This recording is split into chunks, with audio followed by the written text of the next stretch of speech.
Hej, witam Was serdecznie na kanale The Veggie Biker. Po nocy pełnej wrażeń, zmęczeni, jedziemy do Sundives.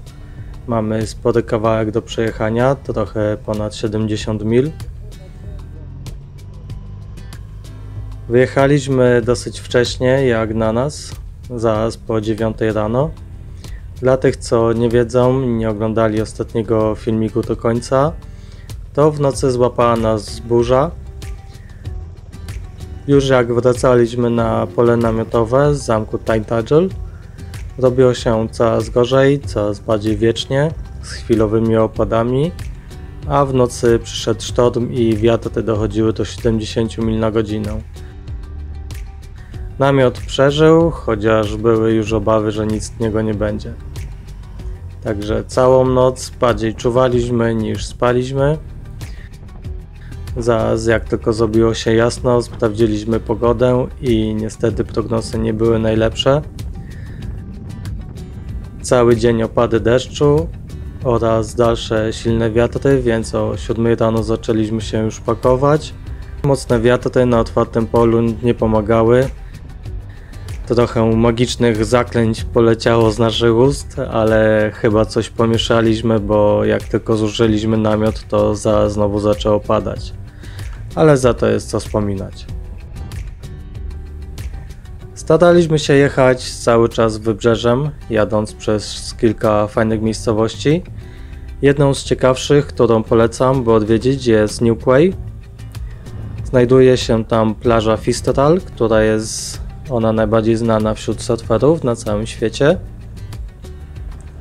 W ciągu roku odbywają się tam różne duże zawody surfingowe, więc jeżeli chciałbyś zobaczyć najlepszych surferów z Wielkiej Brytanii nie tylko, to jest właśnie miejsce dla Ciebie.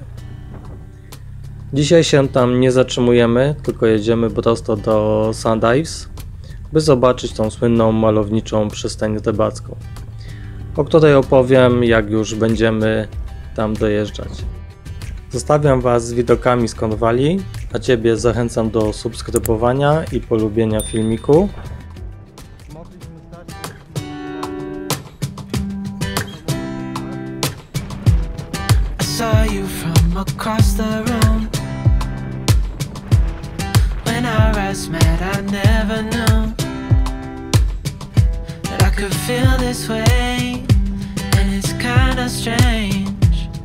Don't even know your name.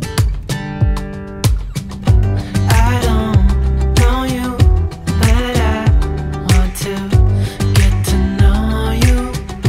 Just wanna get to know you. I don't know you, but I want to get to know you. Just wanna get to know you.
Sandives, miejscowość uznana za jedno z najlepszych miejsc na rodzinne wakacje, posiada plażę Portsmouth Beach, która jest wymieniona w top 10 najlepszych plaży europejskich według TripAdvisor.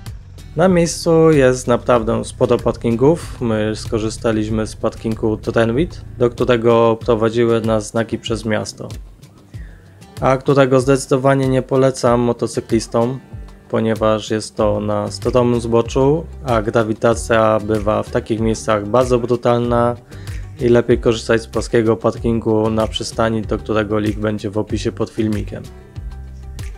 Jak widać, pogoda się nad nami zlitowała i przy przyjeździe do tej miejscowości wyszło słońce, a my zmęczeni poszliśmy zjeść najlepsze polskie jedzenie w jednej z rodzinnych restauracji Pizza Express, która mieści się oczywiście przy porcie.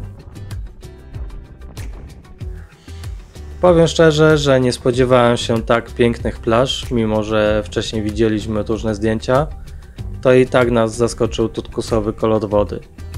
Nic dziwnego, że miejscowość przyciąga turystów. Posiada ona dwie piękne plaże, na których można usprawiać sporty wodne lub odpocząć z rodziną. Jest również kilka innych kameralnych plaż w niedalekich odległościach, do których można się dostać spacerem wzdłuż wybrzeża. Z dawnej małej wioski rybackiej zostały wspomnienia. Obecnie jest to bardziej nadmorski kurort z licznymi restauracjami i barami oraz ogromną liczbą sklepików artystycznych. W miasteczku można spędzić kilka godzin albo kilka tygodni i traktować ją jako bazę wypadową. Nas po 3 godzinach niestety wypędził deszcz. Niewyspanie również dawało mi znać i wybraliśmy szybką trasę, która prowadziła nas bliżej do naszego celu, jakim jest Land's End. Ale o tym znanym miejscu opowiem w kolejnym filmiku. Zniechęceni po wczorajszej nocy wybraliśmy się dziś do hotelu Wellington, który mieści się w miasteczku St. Just in Penwith. Wreszcie mogliśmy wysuszyć część ubrań, zjeść pyszne wegetariańskie jedzenie w zajeździe King's Arms, napić się lokalnego piwka i zasnąć przy dobrym drinku w ciepłym pokoju. Jutro długi dzień i nie lata gratka zwłaszcza dla motocyklistów i nie tylko, Land's End, najdalej na zachód wysunięty punkt Anglii. Nie zapomnij subskrybować i polubić filmik. Do zobaczenia.